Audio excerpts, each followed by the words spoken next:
en travaillant et en étant heureux de travailler, ça va très bien se passer après.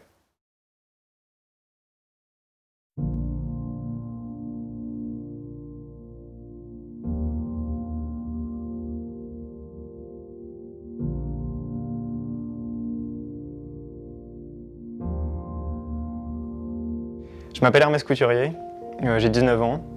J'ai fait ma première et ma terminale à Diagonale et j'ai eu mon bac mention très bien en 2019. Ensuite, j'ai fait deux années de prépa aux écoles d'ingénieurs au lycée Hoche à Versailles et maintenant je suis en école d'ingénieur, donc en première année à Centrale Supélec. J'ai fait mon collège et ma seconde dans un lycée parisien qui s'appelle Stanislas. En fait, je faisais beaucoup de natation déjà. J'ai de la natation où je faisais des compétitions jusqu'à l'échelle nationale. Et je faisais en parallèle de ça de la musique, donc piano et guitare. C'était quand même conséquent dans un établissement qui n'est pas conçu pour ça. Et en seconde, j'ai eu une année un peu compliquée où j'ai eu des problèmes avec les enseignants et j'étais pas du tout soutenu à l'école. Et donc en fait, je le vivais très très mal, c'était hyper compliqué à la maison. Et mes parents, en fait, ma grande sœur était à Diagonale. Elle a fait sa terminale à Diagonale et donc mes parents connaissaient l'école et donc ils m'en ont parlé pour essayer de voir si ce ne serait pas un système qui me conviendrait mieux en fait. Ce qui m'a motivé à partir, c'est que je savais que la situation ne convenait pas à Stanislas et aussi toute cette atmosphère de sport-études ou art-études que j'avais envie de développer.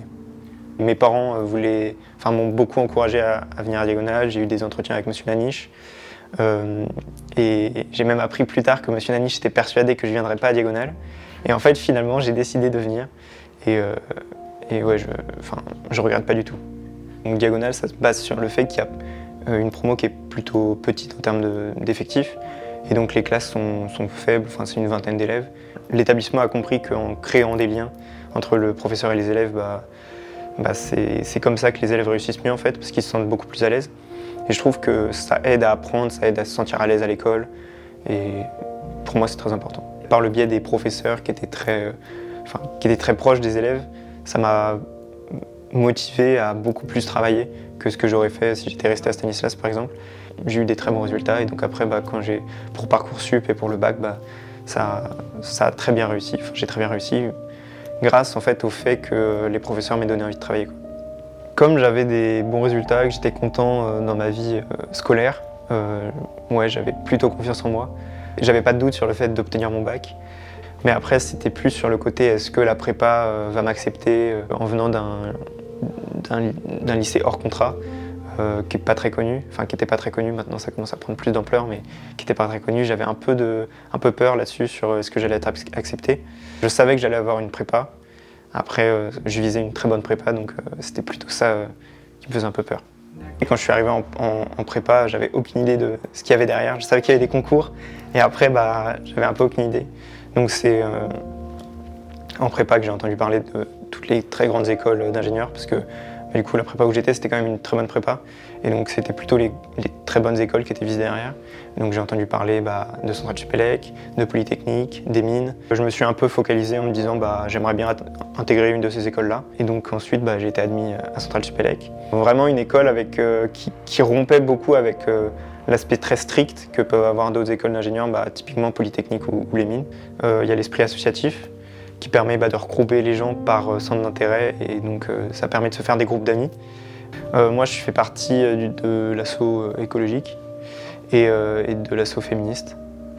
Voilà. Les spécialités scientifiques sont beaucoup plus prises par les garçons. C'est pareil en classe préparatoire, donc dans ce que j'ai fait c'était les classes MPSI, PCSI. Il y avait 8 filles pour 40 garçons, donc on voit que la proportion est quand même incroyable. C'est vraiment très inégalitaire, quoi. Et en fait, c'est pareil en école d'ingénieur après. Dans les écoles d'ingénieurs, type Centrale Supélec, la proportion de filles est de 20%. Après, nous, ce qu'on fait au sein de l'asso féministe, c'est qu'on a un programme d'intervention auprès des lycées pour sensibiliser dans les classes des élèves qui ont pris des spécialités scientifiques, pour sensibiliser au fait que c'est aussi une filière qui est ouverte aux filles, pas qu'aux garçons. Et donc il faut, pour essayer de remettre en place l'égalité des chances et que ce soit des filières qui soient plus féminisées, quoi. En termes de projet professionnel, c'est vraiment, je sais pas du tout. Je sais que tout ce qui est enjeu écologique, ça m'a beaucoup touché, notamment cette année. Et donc j'ai envie d'essayer de travailler là-dedans, dans ce domaine-là. Alors, j'ai un peu, enfin, le domaine des énergies renouvelables m'intéresse, mais je ne sais pas si c'est ça que je veux faire.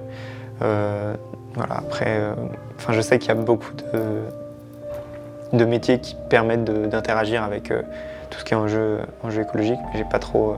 Pour l'instant, c'est très flou, je sais pas, pas du tout ce que je veux faire. Vous donnez du temps. Ouais. Je le dis. Pas de raison d'être stressé. Hermès, merci beaucoup. Merci beaucoup à vous et À bientôt. à bientôt.